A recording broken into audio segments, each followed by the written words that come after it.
Christos aneste, aletos aneste. Los saludo, hermanos, a todos los amigos que continúan escuchando y viendo estos programas, meditaciones y ayudas para vivir el año litúrgico y la cincuentena pascual de una manera más profunda. A los hombres de buena voluntad, que también su ánimo sirve para ir descubriendo los valores que tiene la vivencia de la fe cristiana. Siempre es agradable, siempre es interesante ir profundizando en todos los aspectos que nos van marcando la vivencia de la fe, sus tiempos, sus contenidos, todo lo que va ayudándonos a enriquecer. Seguimos ahora para este tercer domingo de Pascua. Continuamos en este recorrido, en esta vivencia, este camino tan interesante que implica el conocimiento de la cincuentena pascual. Y es importante ver el todo de la cincuentena. Ya vimos un poquito su historia, sus orígenes, el contenido, el momento que hay que seguir viviendo en toda situación y circunstancia. Y la cincuentena pascual tiene una característica. Durante toda la cincuentena no se lee el Antiguo Testamento. Si ustedes revisan muy bien su misalín mensual o el anual, se van a dar cuenta que no hay textos del Antiguo Testamento. Siempre todos son textos del Nuevo Testamento. Fundamentalmente del libro de los Hechos de los Apóstoles, la continuación de la obra del evangelista San Lucas, o del Apocalipsis, porque también en su lenguaje tan especial, tan característico, pues tiene todo este aspecto. Entonces nos encontramos con una cincuentena con un sentido, una riqueza muy específica, que es la vida de la iglesia. Del libro de los Hechos de los Apóstoles se ha dicho que es el evangelio de la iglesia. Como los 4 evangelios son los evangelios de Jesucristo, este es el evangelio de la iglesia, de la comunidad cristiana, su desarrollo, su vivencia, sus experiencias, cómo el cristianismo empieza a propagarse, etc. Y después se enriquece también, por ejemplo, con la relación de las cartas católicas, la carta de Pedro, las cartas de Juan, las cartas de Pablo, etc. Entonces, allí, gracias a esto, tenemos toda la panorámica, toda la visión de lo acontecido a partir de que Jesús ascendió al cielo y envió al Espíritu Santo en este aspecto. La cincuentena pascual, dice San Juan Crisóstomo, se leerá el libro de los Hechos de los Apóstoles.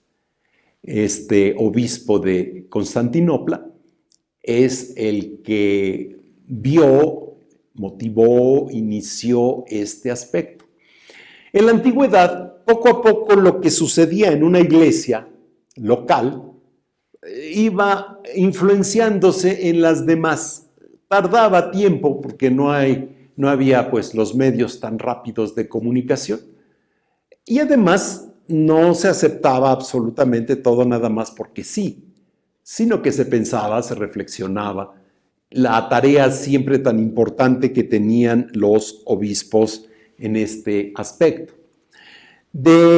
San Agustín dice del libro de los Hechos de los Apóstoles que comienza a leerse el domingo de Pascua y que es costumbre en la Iglesia así realizarlo, como también leer el Evangelio de San Juan, y por eso tiene tanta importancia el Evangelio de San Juan en la cincuentena pascual, porque allí encontramos una gran riqueza.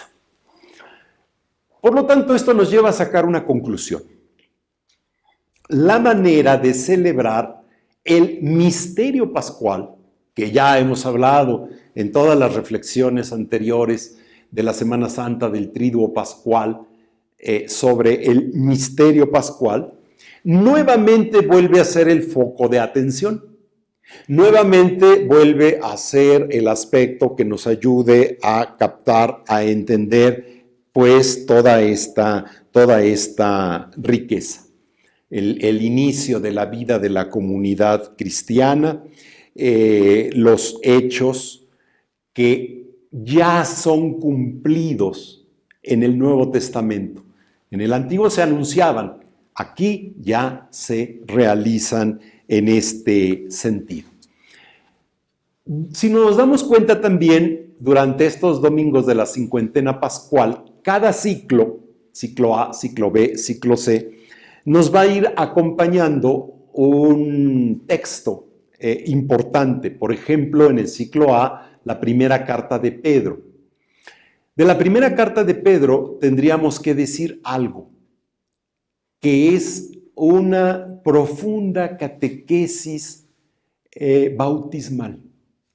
Si nosotros tomamos la carta de Pedro y la vamos leyendo, reflexionando, es una profunda catequesis bautismal, muy, muy rica, muy interesante, ciertamente.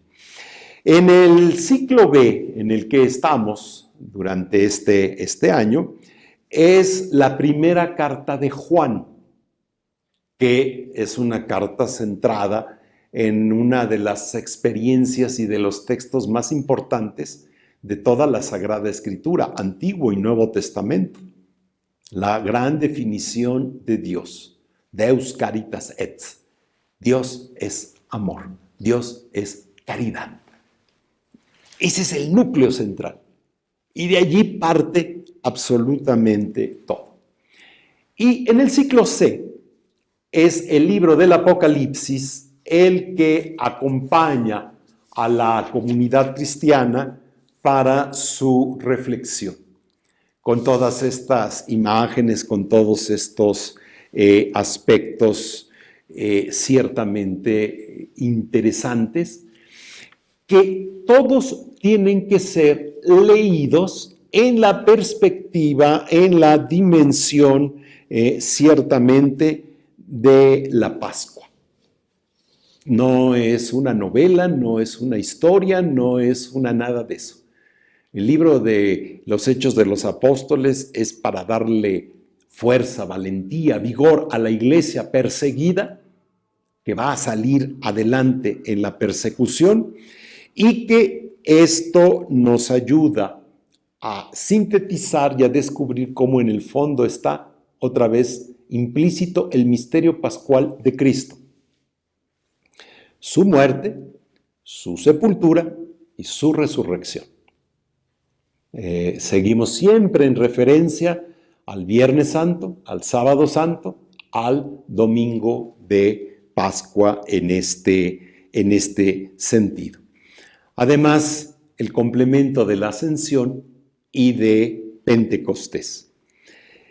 Nosotros entonces estamos llamados a participar de la vida del resucitado. No puede haber otra vivencia más grande en el cristiano que vivir la misma vida del resucitado. De ahí entonces que nuestra participación en la cincuentena pascual tenga una gran importancia, tenga un gran sentido, tenga una expresividad ciertamente muy, muy, muy bella. Y esa, sobre todo, se hace en la Eucaristía. Ahí está el centro, todo converge a la Eucaristía. Nos acompaña también, por supuesto, la liturgia de las horas para todas las comunidades, personas fieles que celebran la liturgia de las horas. Es una celebración verdadera del tiempo.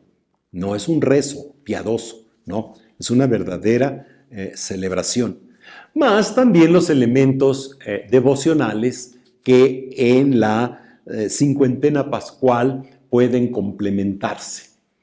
El Directorio de Piedad Popular y Liturgia, porque así se llama además a estas expresiones, se llaman piedad popular, tienen un gran sentido de ser vividos.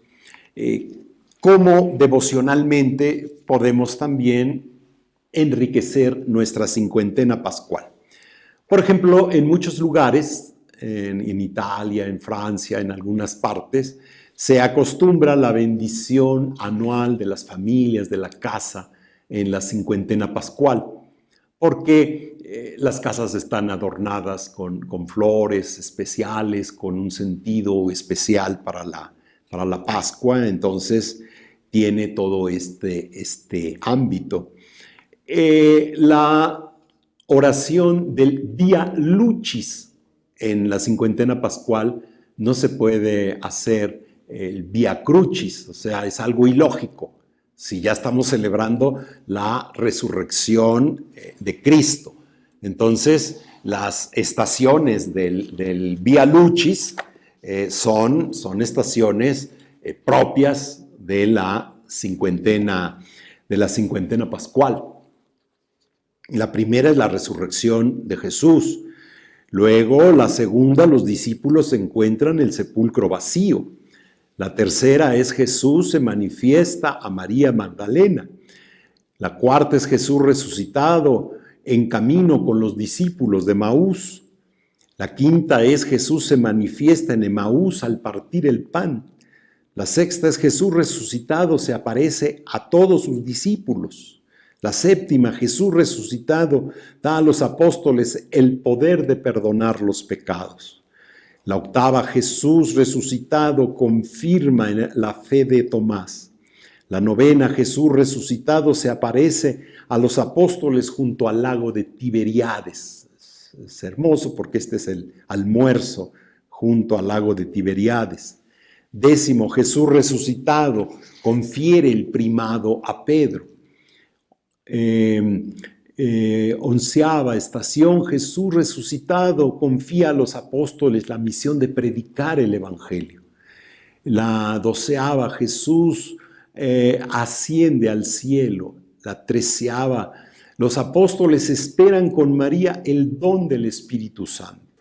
Y la 14ª es Pentecostés. Entonces, es tener una visión ciertamente más amplia, más rica sobre todos estos aspectos que nos ayudan a profundizar el aspecto de la resurrección de Cristo. También se ha añadido para el tiempo pascual, especialmente para el segundo domingo, la devoción a la divina misericordia, con todo lo que esto implica. Atención, no es que sea la fiesta de la divina misericordia, no es que sea el domingo de la divina misericordia, eso no es. Es simplemente que el segundo domingo de Pascua tiene un título, y ese título es O de la divina misericordia. Segundo domingo de Pascua, O de la divina misericordia. Porque Jesús es la manifestación de la divina misericordia del Padre. Y también a veces en el lenguaje cotidiano hay errores, decirle el Señor de la misericordia. No, no es cierto. Es la divina misericordia. Cristo es imagen de la divina misericordia del Padre. Eso implica. Y también la novena de Pentecostés, que también puede tener un gran contenido, un gran sentido. Y concluir en la celebración misma de Pentecostés. Entonces, de alguna manera, el tiempo pascual, este tiempo de gozo, de alegría, de complacencia, es también un tiempo, por ejemplo, para alguna celebración especial, una fiesta. Claro, ahorita con las medidas especiales en las que está, pues, toda la humanidad, no nada más nosotros, toda la humanidad. Pero, por ejemplo, los neófitos pueden tener hacia el final de la cincuentena una convivencia o una celebración especial para la alegría, el gozo de ese bautismo que además ya se va a prolongar a lo largo de toda la vida.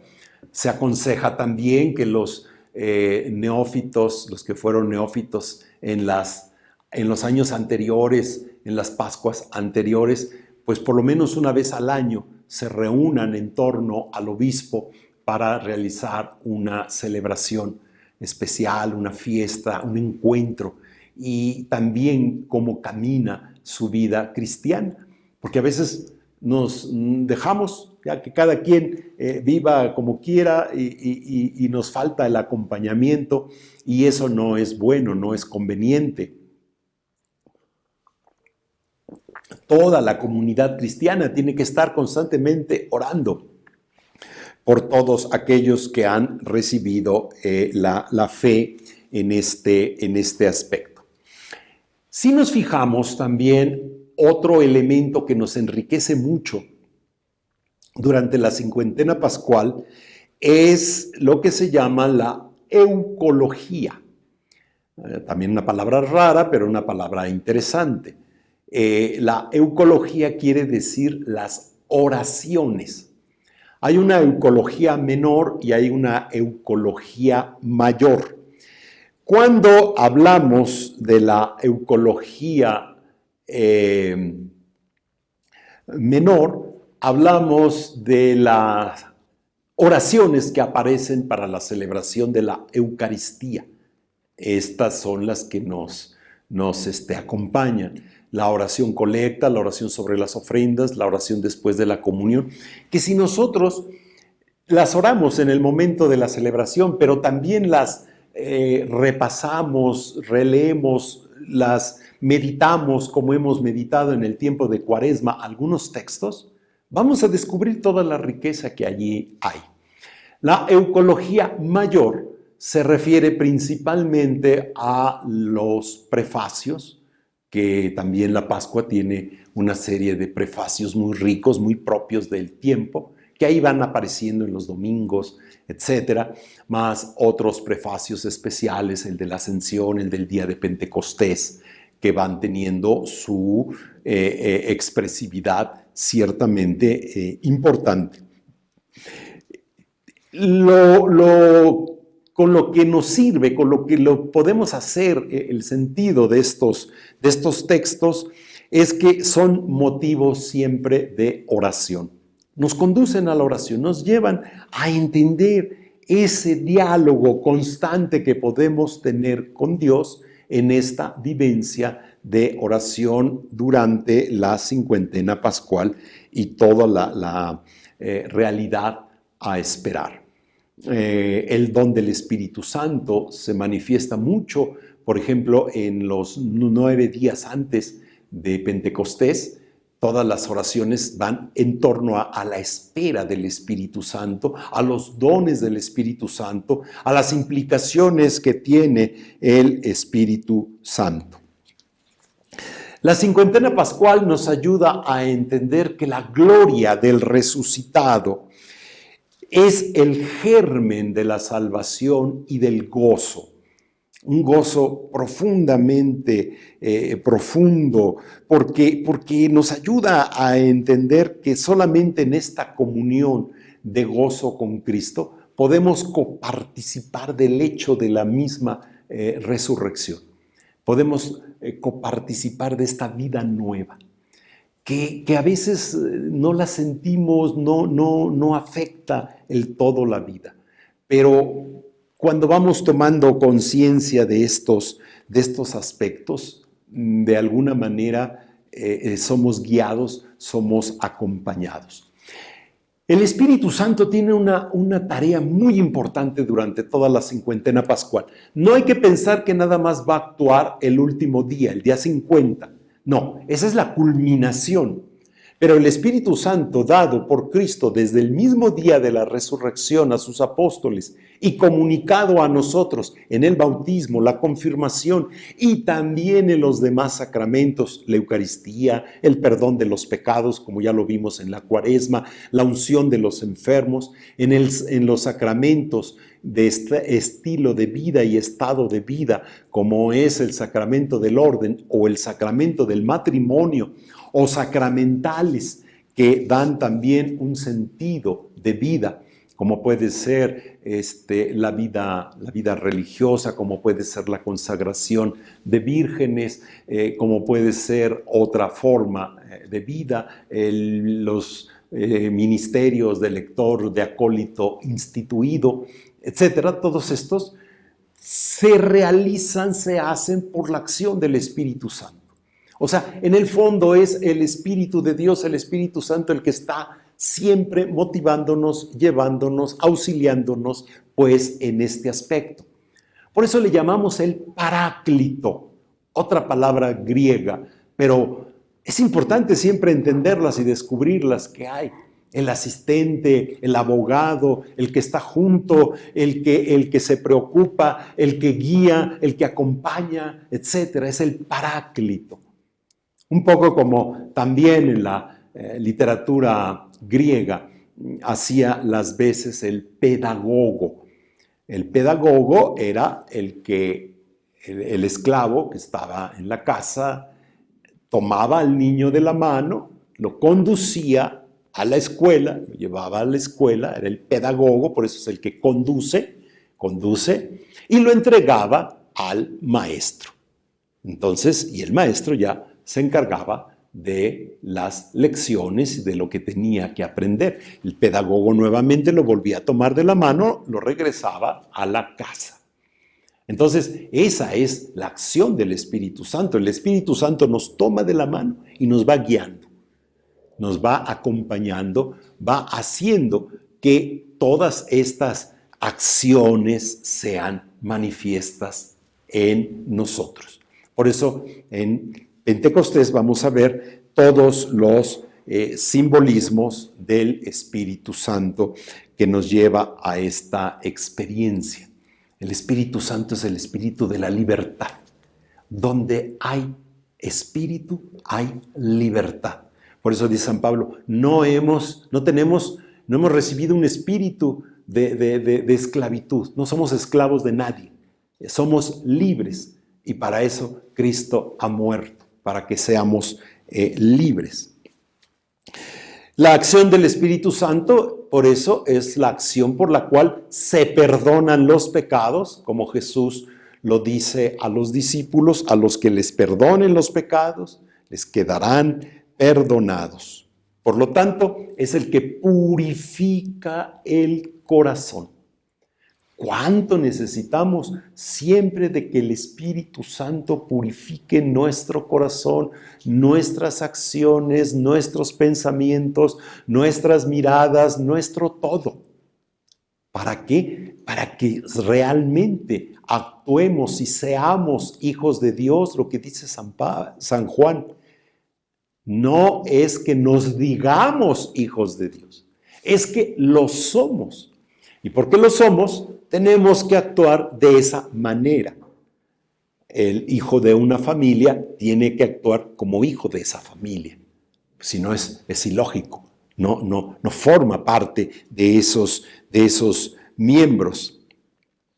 El don del Espíritu Santo es la parte integral del misterio pascual.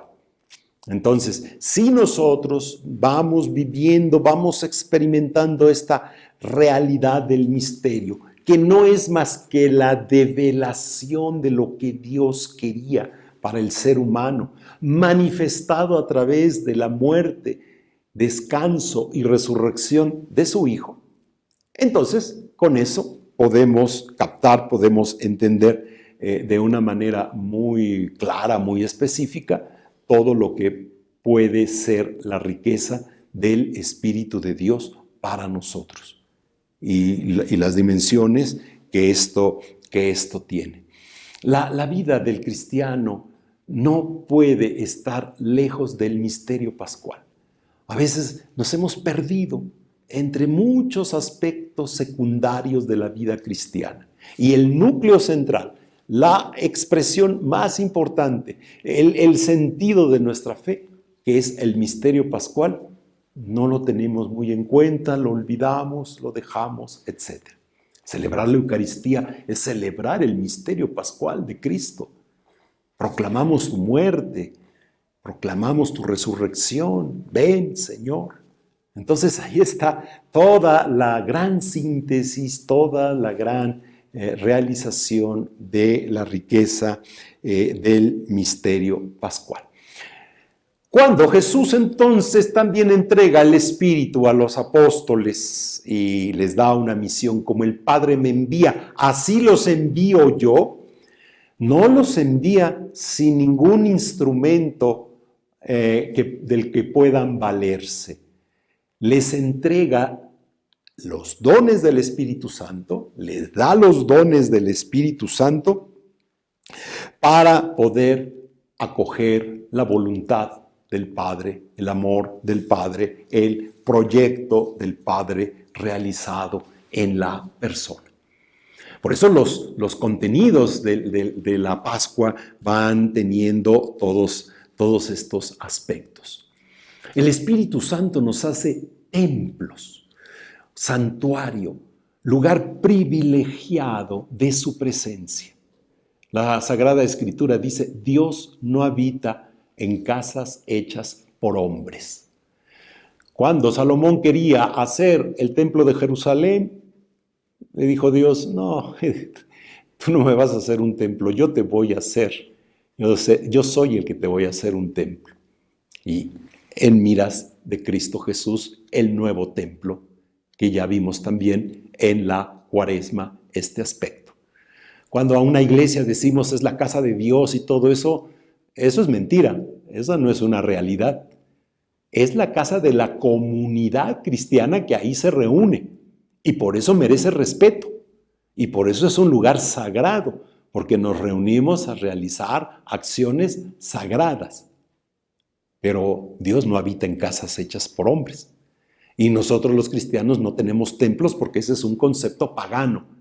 Y nosotros tenemos otra concepción totalmente de los lugares de culto. Por eso los primeros cristianos y los mártires se diferenciaron de todos los demás pueblos y cultos a donde se empezaba a propagar el cristianismo en ser totalmente diferentes. No tenían imágenes, no tenían templos, era la casa, era la reunión, la domus ecclesiae, la casa ahí donde se reunían. No tenían que echar incienso a las estatuas de dioses ni nada de eso, otro estilo de culto que con los siglos lo hemos ido perdiendo y nos hemos adecuado totalmente a ese lenguaje y a esa forma, pero no es así, no es lo original del cristianismo. No había sacerdotes como los hay en todas las religiones. Había presbíteros, había el obispo, que era el inspector, el que vigilaba, el que estaba por encima, el que coordinaba absolutamente todo. Había los diáconos, los servidores, su nombre lo dice, los servidores, de las viudas, de los huérfanos, la caridad, las necesidades de la comunidad. Los apóstoles dicen, nosotros nos vamos a dedicar a la predicación y a la oración, eso es nuestra tarea. Eso es lo que hacen y es la tarea también de los obispos y los presbíteros colaboradores. Entonces por eso Pablo dice, salúdenme especialmente a los presbíteros de la iglesia de tal lugar, en fin. Entonces esta expresión de que cada cristiano es una piedra viva con la que se edifica un templo espiritual, que es para la gloria de Dios, pero no edificios hechos por manos humanas. Esas son para nosotros, porque los seres humanos necesitamos, sí, guardarnos del clima, guardarnos de en los lugares donde el arte, la belleza, la comunión nos lleve a las experiencias trascendentes, nos lleven a la apertura de lo trascendente. Ahí está toda esta vivencia, esta riqueza ciertamente importante. La cincuentena pascual es para tener la palabra de Dios en los labios, porque la palabra de Dios es dulce como la miel. Y por eso tiene este sentido de que a los neófitos, a los recién bautizados, se les daba, se les entregaba junto también con la Eucaristía, se les daba miel con leche revuelto para saborear los sabores de la tierra prometida a la que ya habían llegado, la tierra que emana leche y miel, y la miel, la dulzura de la palabra de Dios, porque la palabra de Dios en nuestros labios es una dulzura, es una miel que nos hace experimentar un hermoso sabor. Por eso en la Pascua, el domingo de Pascua o a los otros domingos también se puede seguir obsequiando a la comunidad unos dulcecitos de miel para recordar estos aspectos. Los seres humanos necesitamos de estos elementos sensibles, visibles. Por eso nuestra realidad humana está constituida de signos y de símbolos. Y la liturgia está construida exactamente a partir de esta realidad, signos y símbolos. Entonces, este símbolo es interesante, rico, expresivo, que nos puede ayudar. Retomando a Cirilo o Juan de Jerusalén, el obispo de Jerusalén, en sus catequesis mistagógicas, la segunda catequesis mistagógica, que nosotros la vamos a adecuar ahora a este tercer domingo del tiempo pascual, es darle importancia a que el bautismo se realiza en Jesucristo. Esa es la expresión importante. A veces se piensa que somos bautizados porque es la tradición, porque la abuelita lo dijo, porque pues así debe de ser, y porque si no dicen los papás, pues cómo le llamamos a este criaturo, en fin. Pero no es ninguna de esas situaciones la real. Tal vez Dios se sirve de ellas para llamarnos a ser sus hijos. Tal vez se sirve de la tradición, de la opinión, de la forma familiar de ser. México, un país en general, católico, cristiano, pues se realiza esta vivencia, esta experiencia bautismal importante, y porque ciertamente en el fondo se está descubriendo que hay una realidad implícita. Los seres humanos necesitamos los ritos de iniciación, y no es otra cuestión que un rito de iniciación, o ritos relacionados, por ejemplo, con el nacimiento. Todas las culturas tienen también sus ritos relacionados con el nacimiento, porque el nacimiento es el comienzo de la vida humana. Después van a venir en la historia humana otro tipo de nacimientos. Por ejemplo, la etapa de pasar de niño a adolescente, de adolescente a adulto. Las otras culturas lo van planteando de otra manera. Nosotros tenemos otras formas también de expresarlo, cómo se manifiesta el pasar a ser adulto casi de una niña con su fiesta de 15 años. Tenemos todavía esa mentalidad antigua que pues alguien a los 15 años perfectamente ya podía entrar en matrimonio. Hoy en día los criterios son totalmente diferentes, totalmente otros. Ya desde la misma ley que prohíbe el matrimonio entre menores. Y pues es lo más lógico, definitivamente. La etapa de la madurez del cerebro, pues va dándose curiosamente a partir de los 18 años, entre los 18 y 20 y tantos años, en las mujeres, en los varones un poquito más atrasadito, porque las mujeres siempre tienen un cerebro más desarrollado, una amplitud de cerebro, por una evolución especial que ha habido y sobre todo por el cuidado de la vida, el sentido del cuidar la vida. Por eso las mujeres a veces son menos propensas a las enfermedades, etcétera, porque más bien ellas son las que cuidan la vida y todo este aspecto. Entonces, la vida, el nacimiento, el bautismo en Jesucristo tiene toda esta cuestión. Hay que entender el bautismo como una regeneración.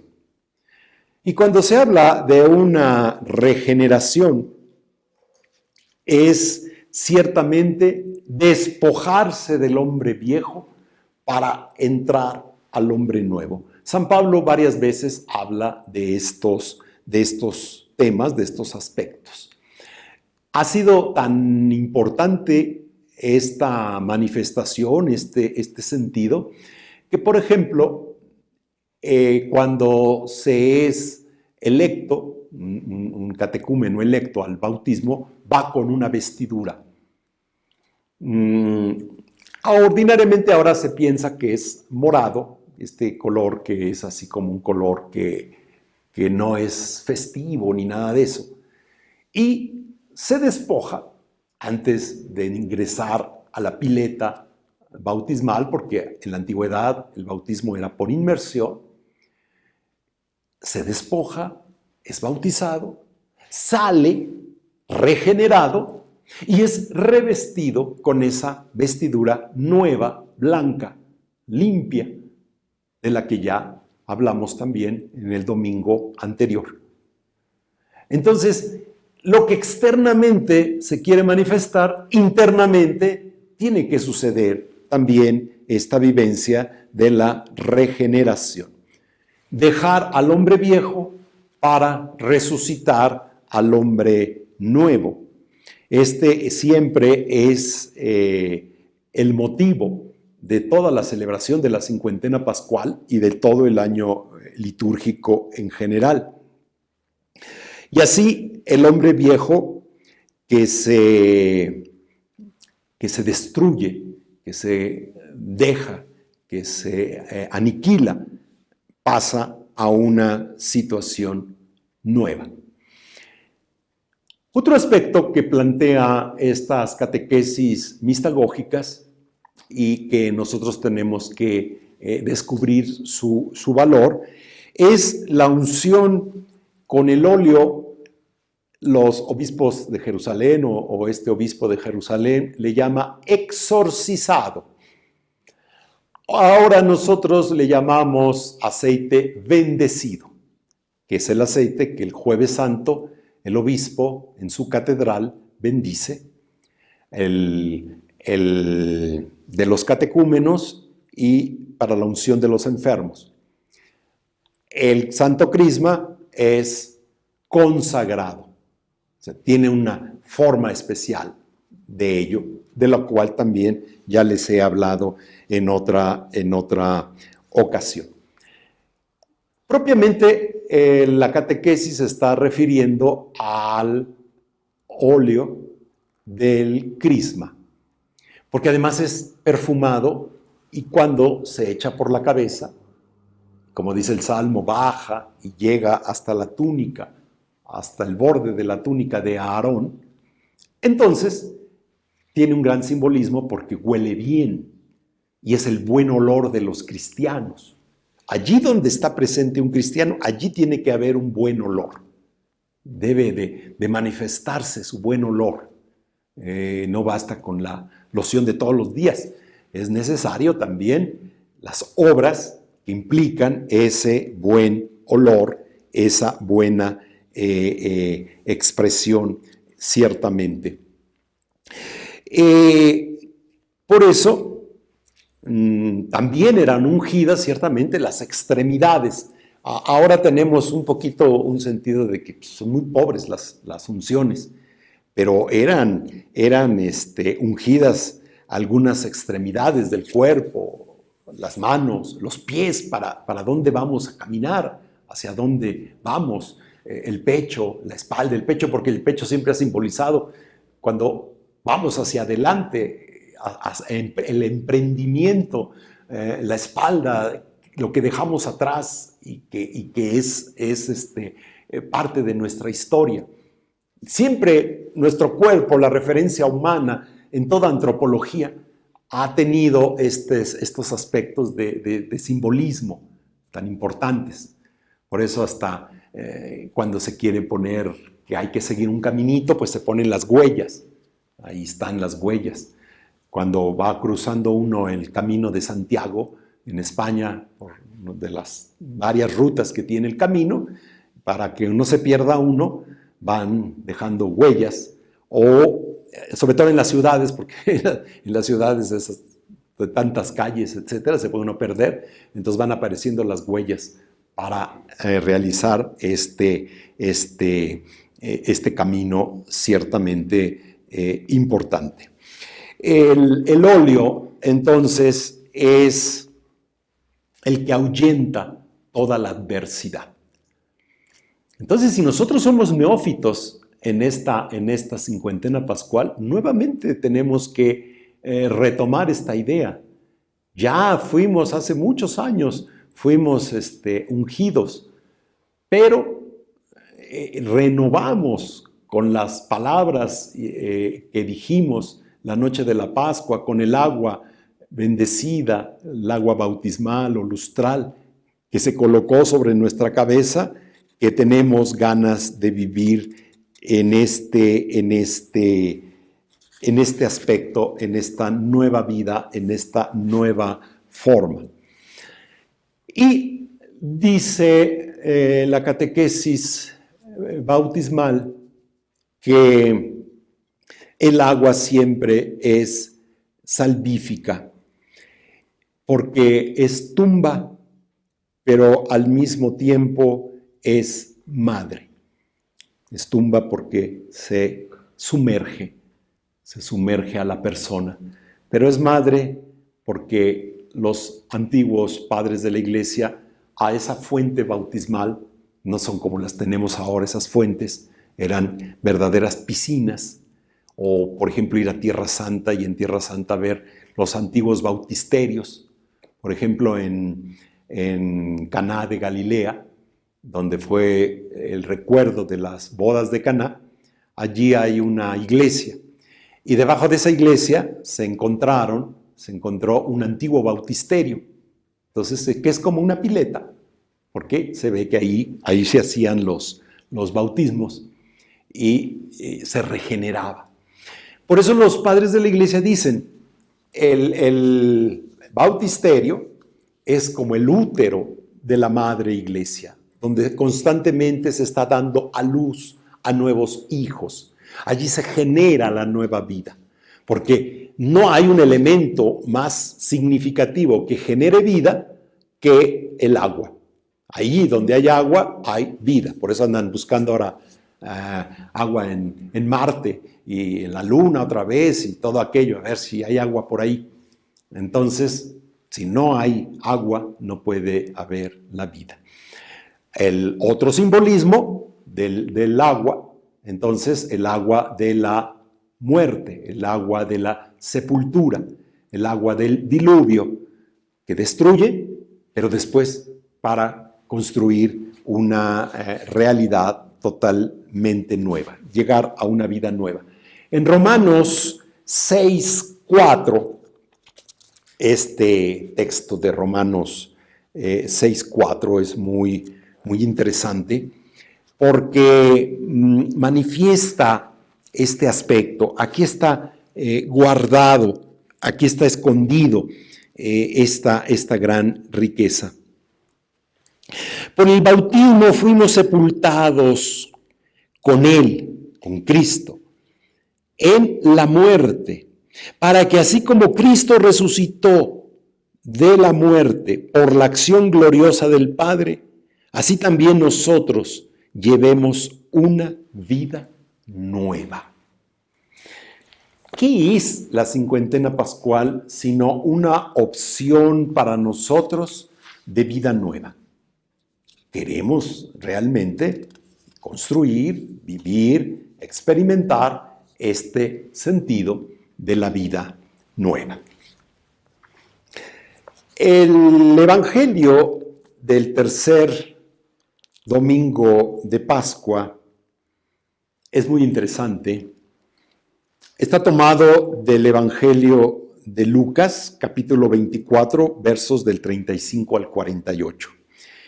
Es lo que sucede después de el reconocer a Jesús en Emaús, que ha ido caminando con estos discípulos y lo reconocen al partir el pan.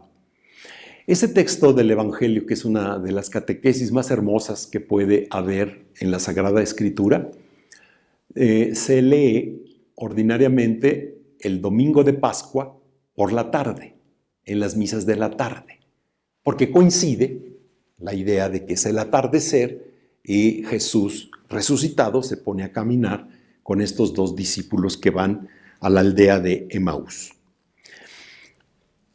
Cuando los dos discípulos regresaron de Emaús y llegaron al sitio donde estaban reunidos los apóstoles, les contaron lo que les había pasado por el camino y cómo habían reconocido a Jesús al partir el pan.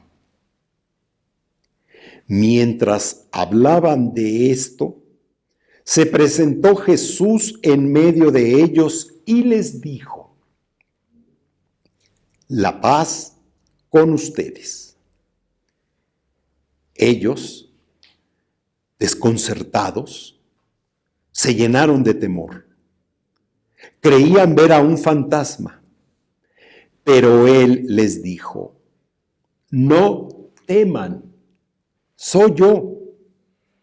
¿Por qué se espantan? ¿Por qué surgen dudas en su interior? Miren mis manos y mis pies. Soy yo mismo en persona. Tóquenme y convénzanse. O un fantasma no tiene ni carne ni huesos, como ven que tengo yo. Y les mostró las manos y los pies. Pero como ellos no acababan de creer, de pura alegría, y se sentían atónitos, les dijo: ¿tienen aquí algo de comer? Le ofrecieron un trozo de pescado asado. Él lo tomó y se puso a comer delante de ellos. Después les dijo: lo que ha sucedido es aquello de que les hablaba yo cuando aún estaba con ustedes, que tenía que cumplirse todo lo que estaba escrito en mí, en la ley de Moisés y en los profetas y en los salmos. Entonces les abrió el entendimiento para que comprendieran las Escrituras y les dijo: está escrito que el Mesías tenía que padecer y había de resucitar de entre los muertos al tercer día, y que en su nombre se habría de predicar a todas las naciones, comenzando por Jerusalén, la necesidad de volverse a Dios y el perdón de los pecados. Ustedes son testigos de esto.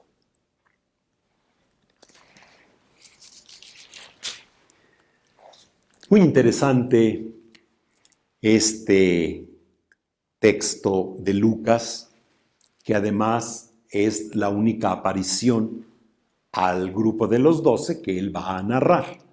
Los otros evangelistas narran otras, porque como dice San Juan, muchas situaciones se dieron, muchas apariciones se dieron, muchos milagros y acciones realizó Jesús. Estas se escriben para que ustedes crean, pero otras tantas acciones, otros tantos signos realizó Jesús.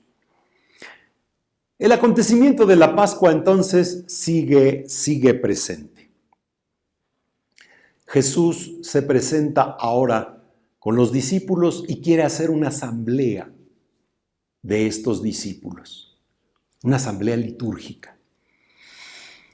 Pedro, Santiago y Juan, ya lo vimos en el segundo domingo de Cuaresma, fueron testigos de que en la transfiguración se les apareció a Jesús, Moisés y Elías.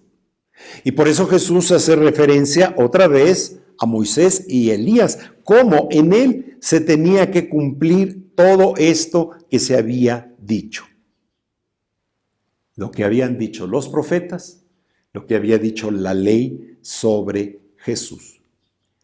Y añade, los salmos. Por eso, también ya les había dicho, como en la celebración de la Eucaristía, se leen los profetas, se lee la ley, se canta el Salmo, el Evangelio, la concretización, o textos del Nuevo Testamento, que también complementan el Evangelio. Pero fundamentalmente, porque en este momento nada más hay esto. No existían las cartas, no existía el Nuevo Testamento en el momento de la resurrección de Cristo.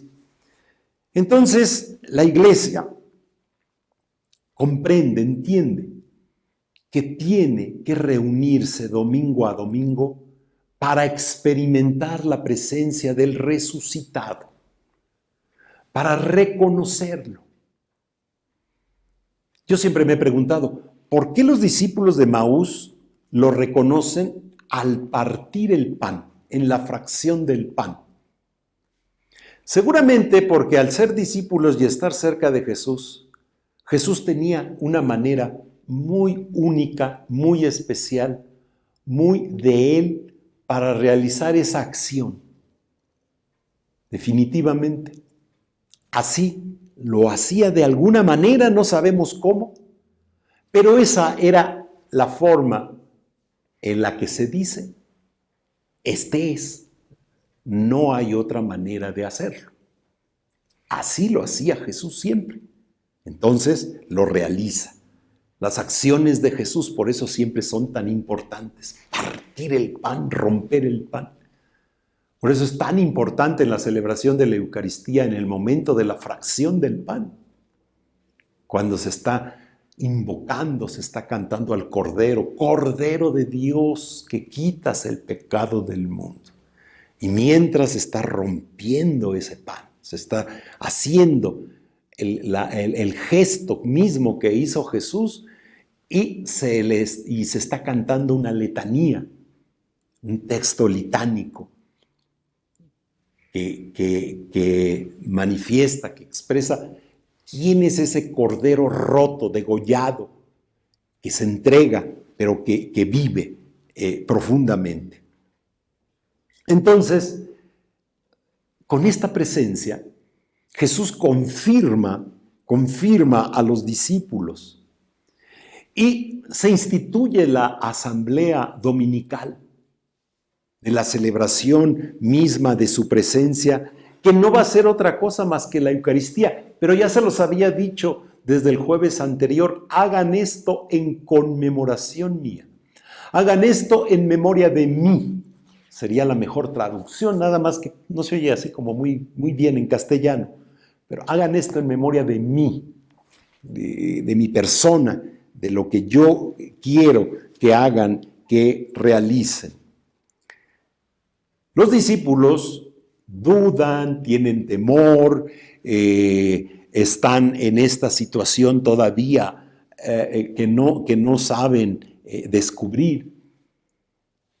Aquí sucede al revés de la situación con Tomás, que él era el que quería.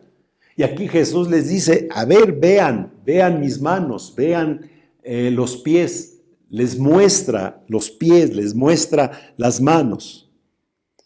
Y no soy un fantasma, no soy una irrealidad, porque un fantasma no tiene carne ni hueso como ven que yo tengo. La dimensión nueva de Cristo resucitado, que Cristo ha roto totalmente esta situación. Y otra frase que tiene que ser importantísima: soy yo en persona. No hay otro. Soy yo. O sea, está usando el nombre sagrado, el de Yahvé. Soy yo. Que además en el Evangelio de Juan van a aparecer 7 veces esta expresión, el yo soy. Yo soy el camino, yo soy la verdad, yo soy la vida, yo soy la luz del mundo, yo soy el pan vivo bajado del cielo, etc. Yo soy la resurrección y la vida. Estas expresiones de Jesús que nos llevan siempre a entenderlo, a entrar en comunión con Él, a descubrirlo. Esta es la experiencia contemplativa que podemos tener de Jesucristo. Cuando leemos estos textos, cuando descubrimos toda esta realidad, soy yo en persona, tóquenme y convénzanse. Un fantasma no tiene ni carne ni huesos, como ven que tengo yo. Quiso, a través de la mirada, que descubrieran pues toda esta realidad. No se nos olvide que los evangelios son catequesis para diferentes comunidades. Entonces, a la comunidad de Lucas así le presenta este hecho de la resurrección. La comunidad de Juan va a tenerla de otra manera. La comunidad de Marcos de otra manera. La comunidad de Mateo se les va a presentar las narraciones de la resurrección de otra manera. En el fondo es exactamente lo mismo, pero dicho, acomodado para las mentalidades, para todas estas cuestiones. Y finalmente, la paz nuevamente. Si hay un don que brota de la resurrección, es el don de la paz. Importantísimo este don de la paz. Esta alegría de los discípulos que rompe en Cristo la barrera del tiempo y que conduce a la eternidad.